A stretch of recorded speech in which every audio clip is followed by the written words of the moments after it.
Welcome to the Wholesaling podcast. I'm your host, Chris Arnold. As always, very excited that you guys are with us today. I've got an interesting topic today. Many times you might be asking yourself, if you're beginning to build a team, what is the sequence in which you should build a team? Who should you hire first? Should you hire an acquisition manager first? Should you hire a marketing person, closing coordinator, etc.? So what we're going to do today is we're actually going to walk through the sequencing that we have found best in building out a team for wholesaling. You could also, of course, apply this to fix and flip as well. But what we want to do is walk through what we would logically say is, hey, if you're going to start building a team, hire this person first, second, third, etc.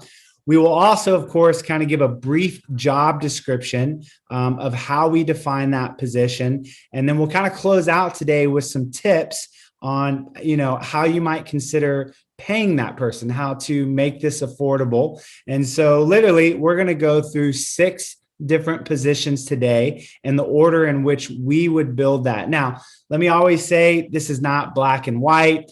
There's always a little bit of flexibility. So we're not coming in and say that it has to be done this way.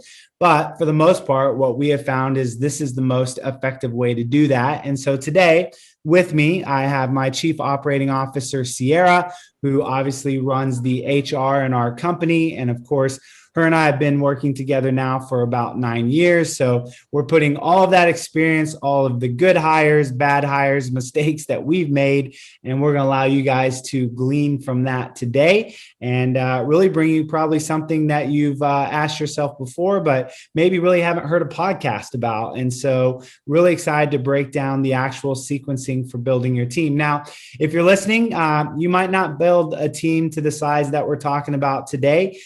You might stop at number 1 or 2. It doesn't matter.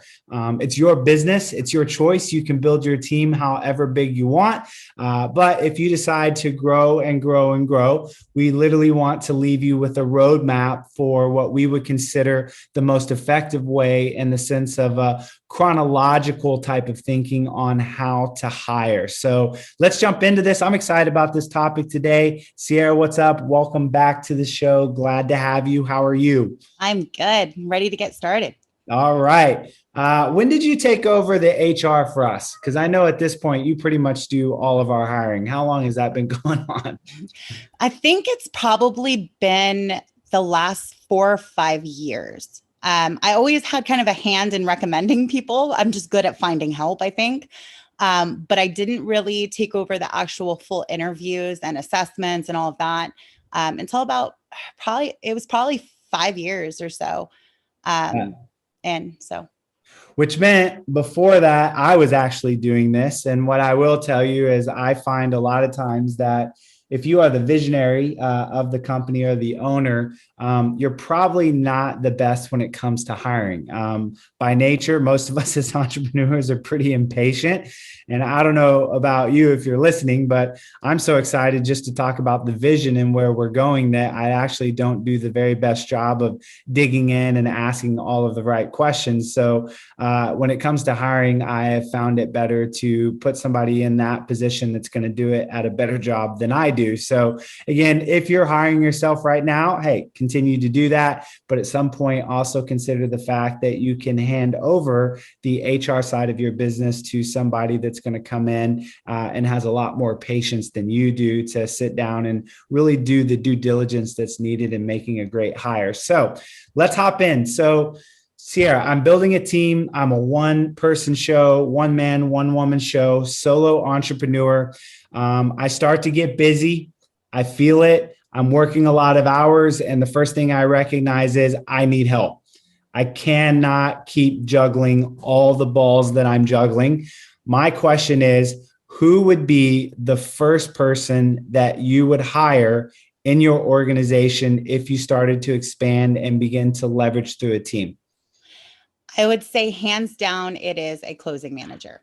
I know I'm going to get pushback on this. I get it all the time where people think that their first hire needs to be like a VA that does a little bit of everything, or a prospecting assistant, or even an acquisition manager.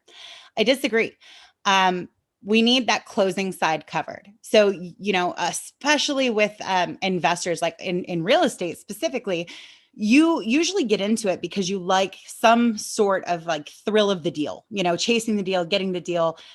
You can negotiate. There's something there for you. Well, a lot of them stumble when it comes to the back end, the actual closing of the property.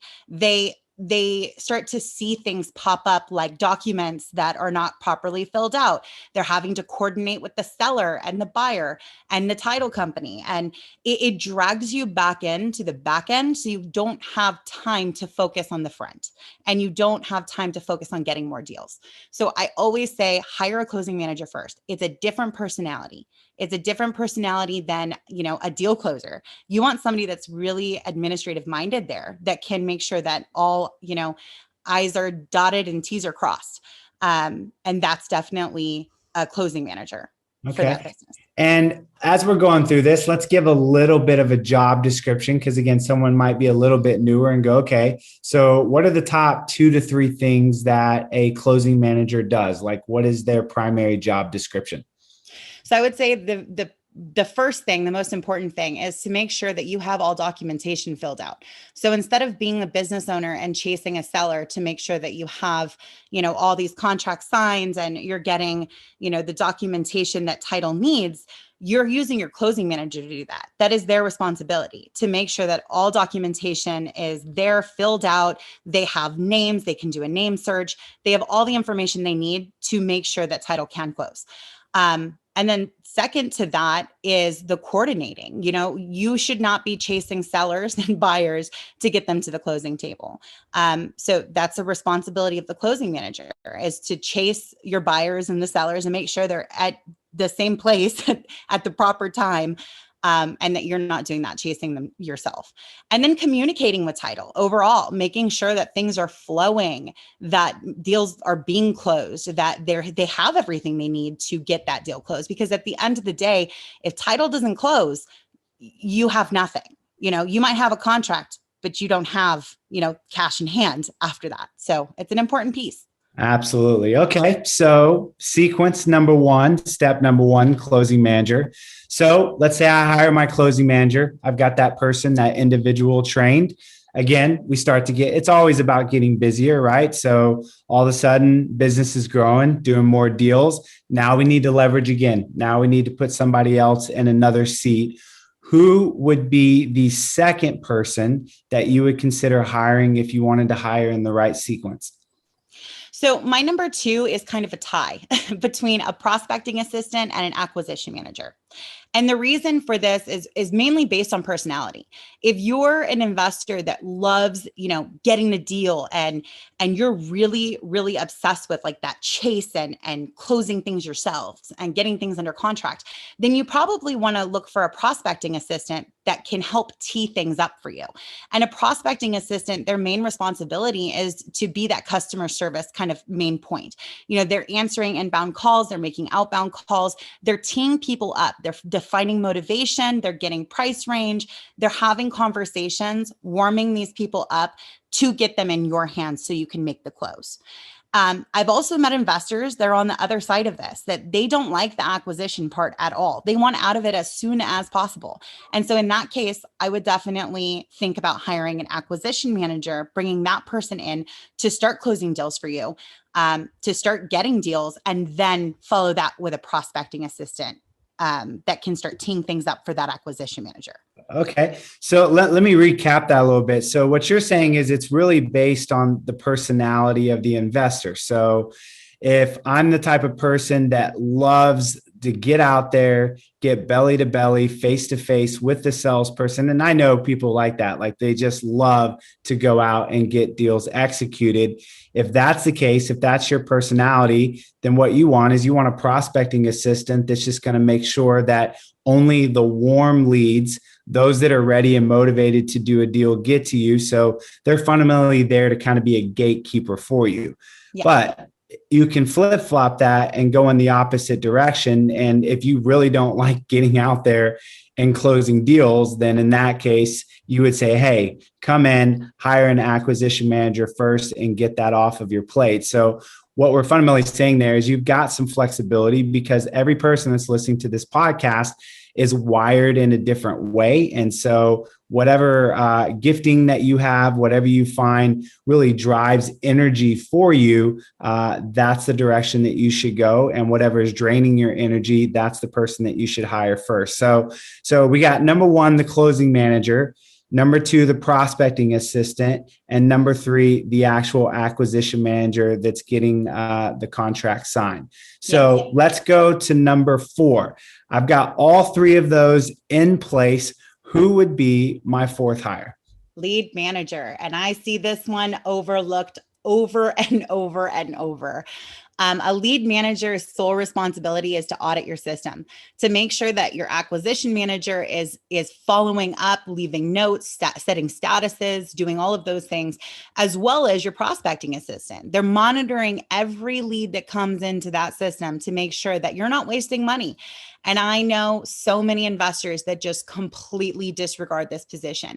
They feel like a prospecting assistant can be a lead manager to where they're auditing. Well, no one's going to be good at auditing themselves. It's just not going to work. So there's going to be holes there. So this really needs to be a different person. Also, a prospecting assistant usually has a high I personality. They really, really like to interact, and it's much more customer service kind of based. Whereas a lead manager is very data driven. Auditing is a totally different personality than, customer service or prospecting or sales in general. You need to be able to audit the system and make sure nothing has been left behind. That's the only way that you're going to make sure that you're bringing in every penny into your business that you can. So definitely a forgotten role within companies. I totally agree with that. And I think the lead management position is a position that really can increase revenue because fundamentally what they're making sure is that no deal is left behind, that nothing is slipping through the cracks. We've seen that within our own company that, you might think that you have a pulse on every lead coming through, but the truth is it takes a very specific brain to be able to audit that way. And once we brought that in, we realized how much money we were missing. And it is crazy. It pays for itself. It's a position that truly can pay for itself.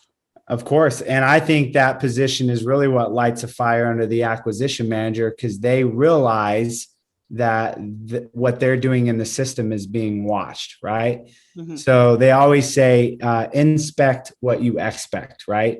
So don't think that your acquisition manager is going to be in there taking care of every single lead. Most of the time, they're salespeople. They're looking for low-hanging fruit. The lead manager comes in there and goes, hey, I know you're going after the low-hanging fruit, but let's not miss the opportunity for all of these other leads. And more importantly, let's make sure that we're following up on these leads that might convert down the road. So in a lot of ways, I think the lead management position can be income producing because it's going to drive top-line revenue by ensuring that the acquisition managers are not picking and choosing what leads that they follow up with. So I totally agree with you on that.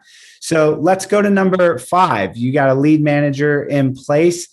Who then, sequence-wise, would you look at hiring next on the team?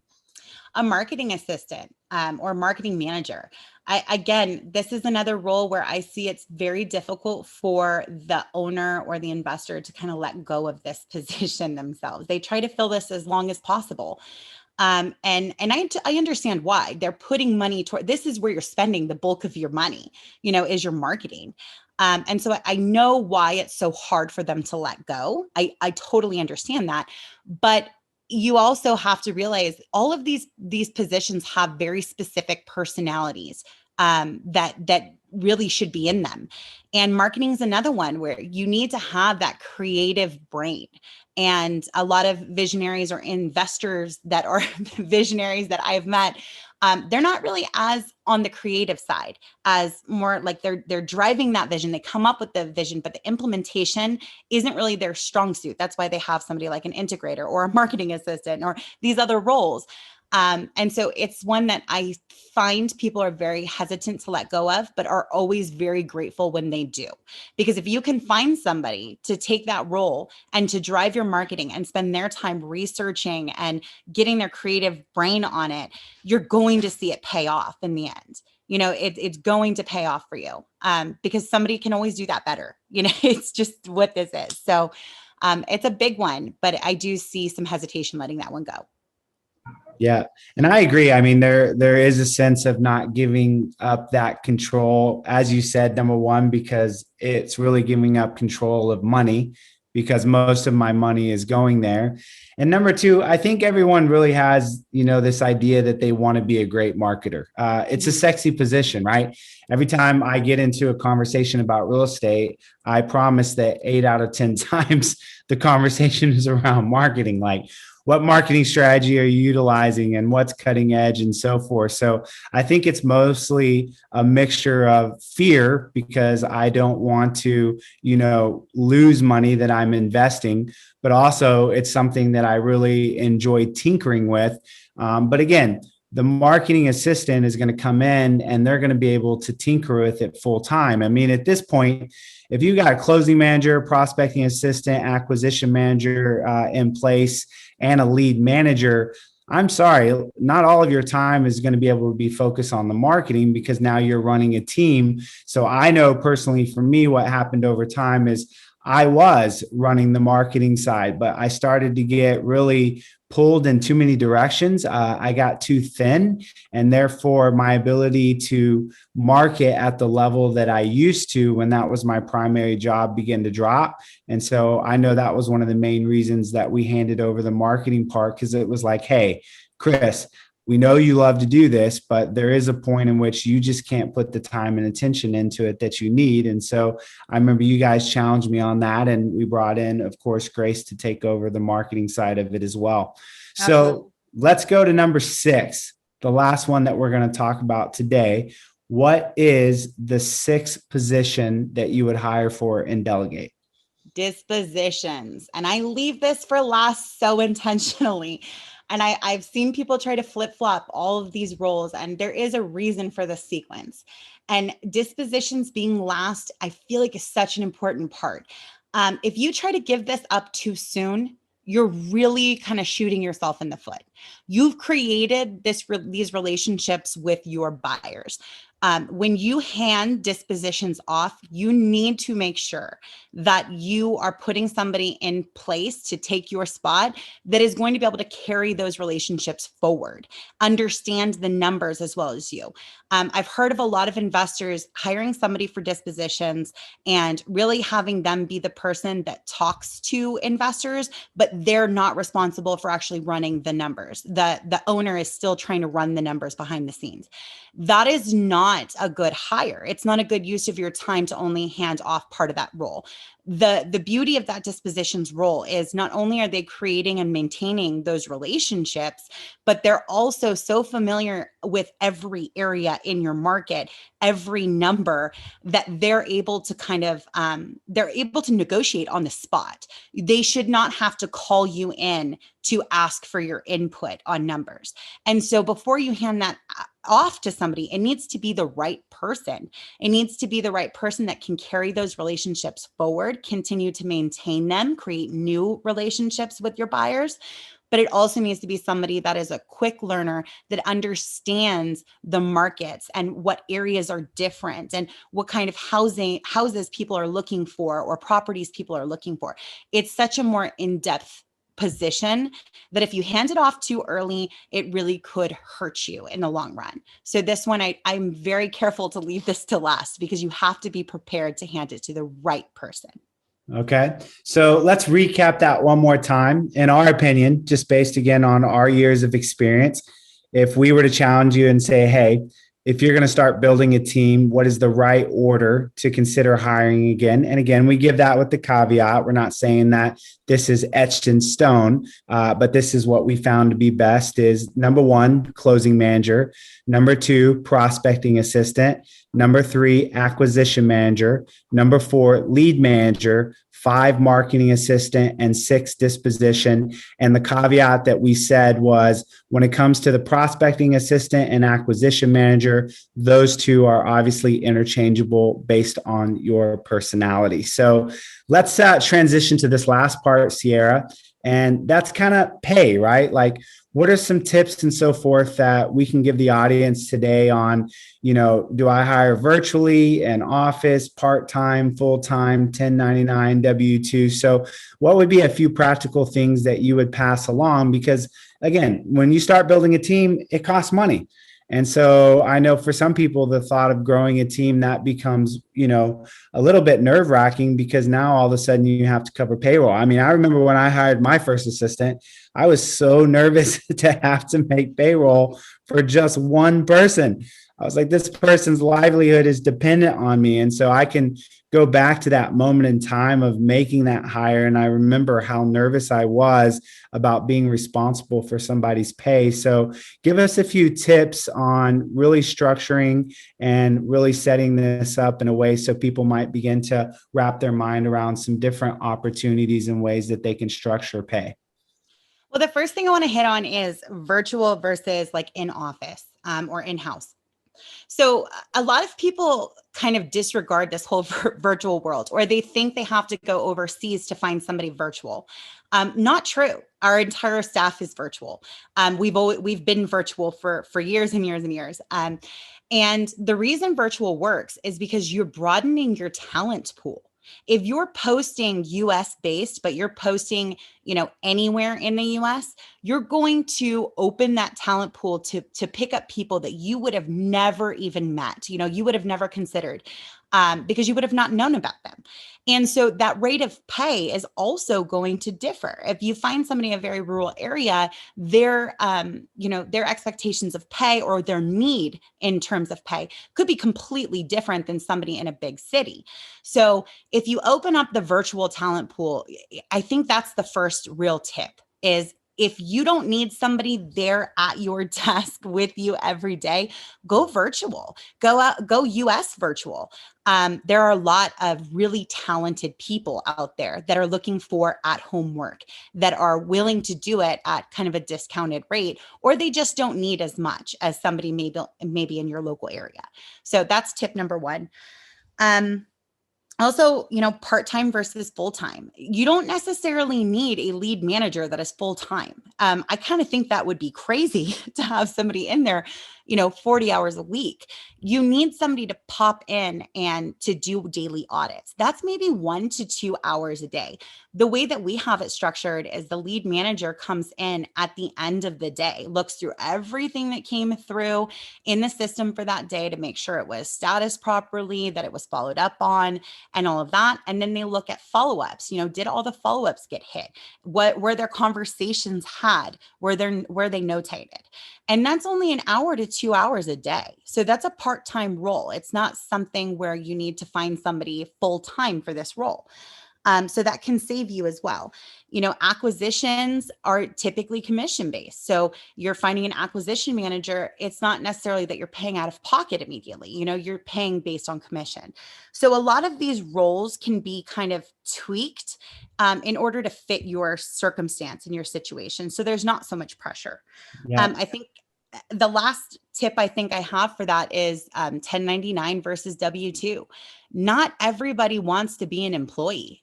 We have staff members that have been with us for years and years and years, and they have no interest in becoming an employee. So they're willing to be 1099. They kind of get to set their own schedule in a way. You do have to be careful with too many restrictions on 1099 staff members, but really it gives them freedom. And they with writing off and the freedom that you have being a 1099, a lot of people prefer that. So just some little tips I had there.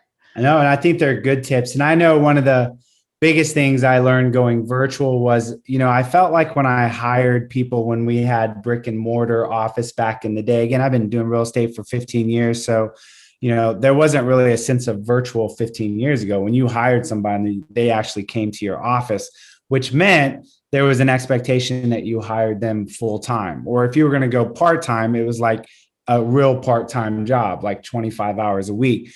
The great thing about virtual world is you can hire people for 5 hours a week. You can hire people for 12 hours a week. Like, it doesn't matter. So that allows you to control the overall cost of your payroll, by customizing how many hours each role needs. I like what Tim Ferriss said one time. He says, how is it that every job in the world takes exactly 40 hours a week to do?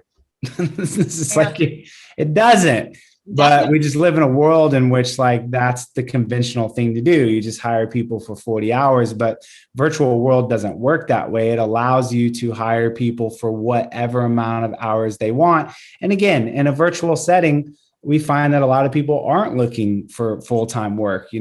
I know for us, one of the tricks of the trade, Cierra, that you've always shared is when you go to hire, you like to go to military towns, right? Absolutely. Yeah. Because in military towns, you have moms that are home, husbands that are in the military, or obviously that could be vice versa as well. And so they're not looking for a full-time job. They're just looking to make a little bit of extra income while they're raising the kids as well. And so that's a little tip that we've utilized, and we thought that we could pass that on to you as well. So definitely be posting on Indeed and stuff like that in some of the military towns. And that's where you can find people that'd be more than happy to only want to work 10 hours a week. So really good stuff, Cierra.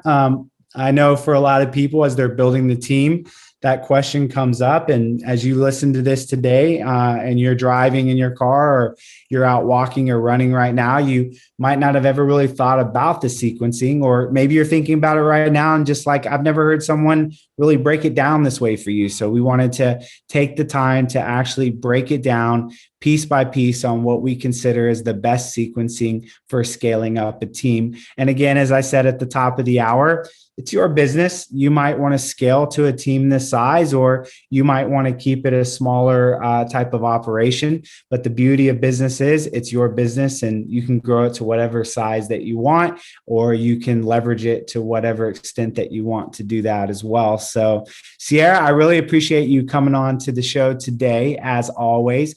And to the rest of you guys, always remember, if there's an interest in radio, we'd always love to help you out. We're such big believers in doing marketing that creates inbound calls, quality calls. We love radio because it creates that celebrity status and the instant credibility. So I think we're about 1.5 years into the radio journey now. And so we really get excited with the students and the success that they've seen. Because for some people out there, the idea of cold calling every day, or taking a risk by doing text blasting, definitely when there's fines going on right now, or even tired of getting yelled at because you send out direct mail and half those people call you and tell you how much they despise you because you put something in their mailbox.